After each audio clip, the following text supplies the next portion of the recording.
안녕하십니까, 투자의 탄생입니다. 오늘은 10월 26일 날 발표된 가계부채 관리 강화 방안에 대해서 속 시원히 알려드리는 시간을 갖도록 하겠습니다. 고객들이 이거에 대해서 계속 문의가 와서 이번에 전체적으로 빨리 리뷰를 하고 Q&A를 통해서 좀 더 확실하게 이해하는 시간을 갖도록 하겠습니다. 본 자료는 금융감독원의 사이트에 들어가면은 누구나 다운받을 수 있는 자료입니다. 자, 그럼 시작합니다.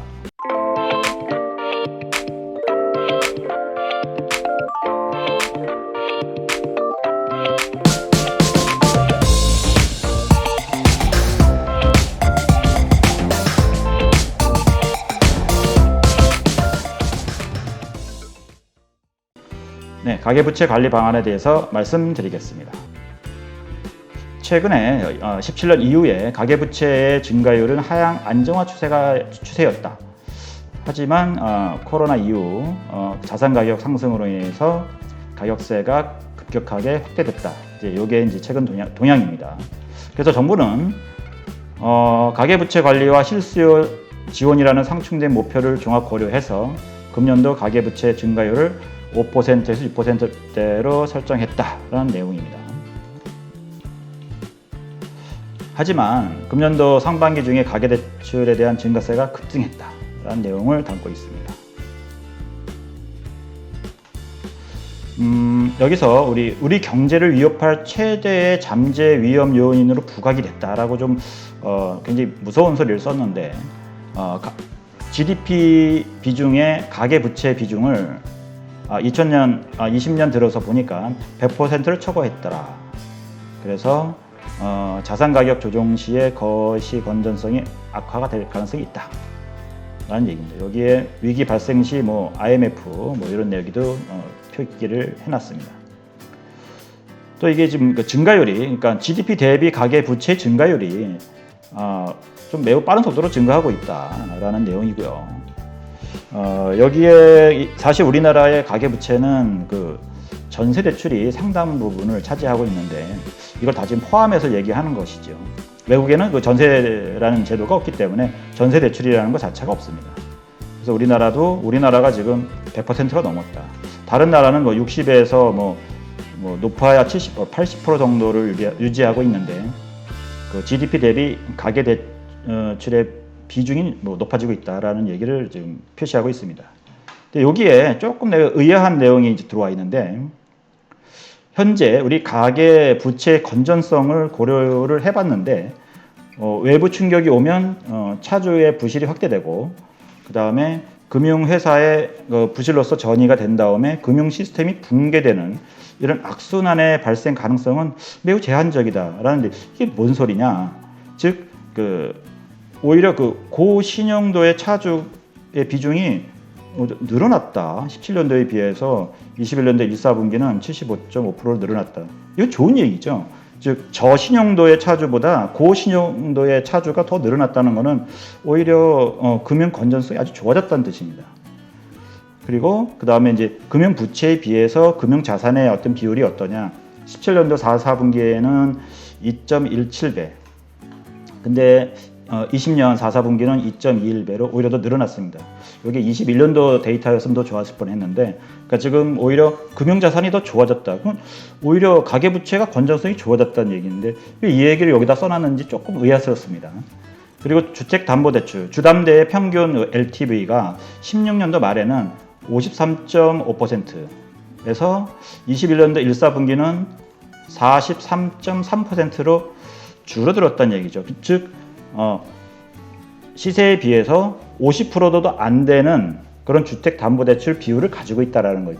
그러니까 이게 굉장히 가계부채 건전성이 좋다라고 또 표현을 한 겁니다. 그럼 왜 하는지 조금 의아스럽긴 합니다. 그래서 지금 아무쪼록에 지금 여기에 나와 있는 내용은 지금 우리가 좀 굉장히 리스크가 크다. 그래서 강력하게 관리를 하겠다. 그리고 계속적으로 가계부채가 증가하면은 추가 방안, 그러니까 플랜 B도 준비 중이다. 그러니까는 니네들 조심해라 라는 좀 엄포성의 어떤 그런 자료인데 조금 이해하기는 좀 어렵습니다. 그러니까 지금 현재 우리는 대출 받기 쉬운 사회다. 그렇기 때문에 총 상환 능력 심사, 그러니까 DSR을 우리 적극적으로 제도에 들어와야 된다. 그리고 제2금융권도 풍선 효과가 발생되기 때문에 관리가 필요하다. 이런 내용들이 언급되어 있습니다.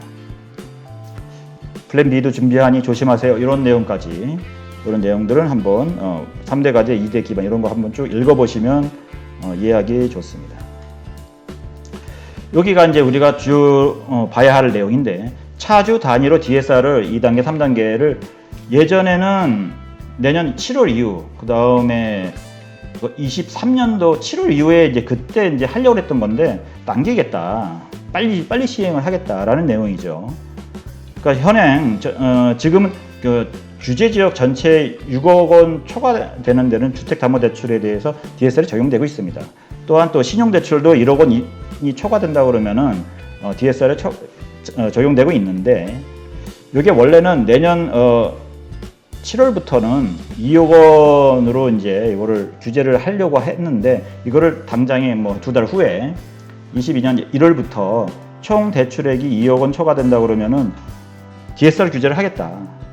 또한 23년 7월부터 적용하기로 했던 거를 22년 7월부터 1억 원으로 또 줄이겠다. 그러니까 내년 하반기에는 아마도 이제 대출 받기가 거의 이제 힘들어지지 않을까. 웬만한 사람은 1억 원 이상들 대출은 대부분 다 있기 때문입니다. 그러니까 추가적인 대출은 안 해주겠다라는 그런 뜻인데 상당히 조금 의아스럽습니다.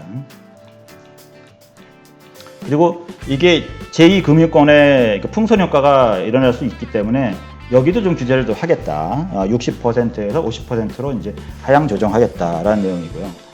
여기에 은행이라든 보험, 상호저축은행, 카드 등등에 대한 조정 비율이 나와 있습니다. 이거 참고하시기 바랍니다.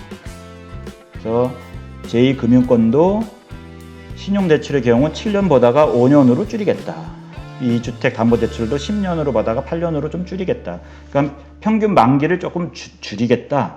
DSR 적용할 때. 그럼 DSR이 아주 좀 타이트하게 관리를 하겠다라는 뜻이 되겠습니다.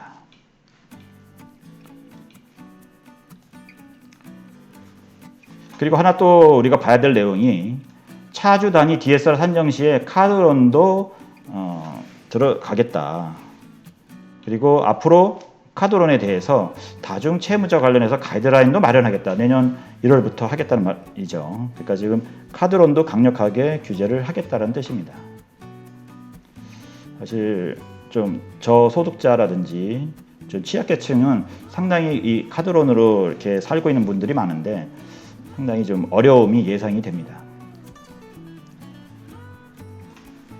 그리고 주택담보대출 분할 상환의 비중이 우리나라는 상당히 작다. 즉 해외는 거의 분할 상환으로 모든 이제 그 주택담보대출이 이루어지고 있는데, 우리나라는 분할 상환하는 비율이 지금 52.6%밖에 안 된다는 뜻이죠.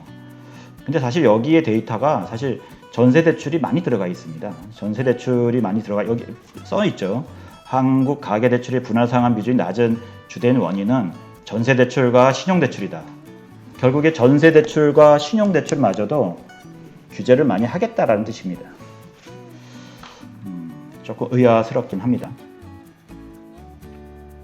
그래서 금융회사별로 연간 가계대출 취급 계획을 관리를 체계화하겠다. 지금 11월부터 바로 좀 하겠다는 얘기죠. 그러니까 금융회사도 규제를 엄격하게 관리를 하겠다. 원칙을 엄중하게 적용하겠다. 이런 금융회사 자체도 굉장히 까다롭게 관리를 하겠다라는 뜻입니다. 하지만 그러니까 올해 갑자기 이거를 막게 된다 그러면 전세대출 지금 이사 가야 되는 사람들도 굉장히 충격이 크겠죠. 그래서 올해 금년도 앞으로 2달도 안 남았습니다만은 요거는 총량 한도에서 제외를 해주겠다라고 발표를 했습니다. 즉 여기서 이제 서민층에 대해서 좀 대출 심사를 강화한다고 그러는 건데, 이거를 대출 심사를 완화해 준다는 건지 강화해 준다는 뜻인지 여기 조금 좀 애매합니다. 여기 예를 보시면 이해가 빠릅니다. 지금 전세를 이제 갱신할 경우 동일 주택에서 전세만 갱신한다고 하면은 대출을 허용해 주겠다. 그다음에 입주 이후의 전세 대출, 그러니까는 전세 보증금 담보 대출이죠. 입주 이후에 3개월 안에는 보통 이거를 해줬었는데 이건 아예 금지입니다. 그러니까는 입주 이후의 전세 대출은 아예 안 해주겠다, 금지하겠다 이런 뜻입니다. 그리고 1주택자면은 대출을 제한한다. 그러니까 1주택자는 웬만하면 대출이 이제 전세 대출이 받기가 어렵다는 뜻이죠. 그 주택에 들어가거나 아니면 최근에 여기 실수요자들이 실제로 보면은 은행에서 그 1주택자 그 매매 계약서를 요구하는 경우가 많습니다. 실제로 1주택자이면 전세 대출 받기가 어렵다는 뜻입니다. 상당히 좀 실제로 내가 1주택자이더라도 실제로 그 주택에서 내가 살 수가 없는 경우가 많이 있습니다. 내가 뭐 어쩔 수 없이 딴 데 뭐 멀리 주거를 이동해가지고 살아야 되는 경우라면 내 주택이 거기가 있더라도 거기 살 수가 없겠죠. 뭐 집이 만약에 서울에 있는데 만약에 부산으로 발령이 났는데 거기서 살 수는 없는 거겠죠. 근데 그런 경우에도 대출을 제한하는 좀 이렇게 좀 그런 거에 들어갈 수 있다라는 게 조금 의아스럽게 합니다만 그런 것도 아마 예외 조항이 나오지 않을까 이렇게 보고 있습니다. 여기서 조금 더 추가 관리 방안 플랜 B라고 되어 있는데 이런 거를 지금 막 추가 방안을 해가지고 하는데도 불구하고 만약에 부동산이 또 올라가거나 이런 경우가 생기면 더욱더 강력한 규제를 또 하겠다라는 뜻입니다. 그러니까 이제 대놓고 이제 협박을 하는 이런 자료인데 참 이게 아마도 내년 대선을 아마 염두에 두고 지금 부동산이 오르면 안 되기 때문에 대출을 좀 이런 식으로 여기 가계 대출이 이제 늘어나는 것을 핑계로 해서 아마 강력하게 규제를 하겠다. 그러니까는 집 사지 말라. 일단 대선 때까지는 집 사지 말라. 이런 내용이 아닌가라는 의심이 듭니다. 그리고 앞으로 가계 부채 관리 방안에 대해서 체계적으로 관리를 하겠다. 그리고 TF팀을 구성해서 운영을 하겠다. 그 다음에 추가 관리가 이제 필요하다고 하면은 또 방안이 또 나올 거다. 이런 내용을 여기서 강력하게 표시를 해놨습니다. 이상 간단하게 요 규제에 대해서 살펴봤고요. 실제로 우리가 지금 알고 싶은 거는 정확하게 이해가 안 되기 때문에 세부 사항에 대한 Q&A가 나와 있습니다. 가계부채 관리 방안에 대한 주요 Q&A를 알아보겠습니다.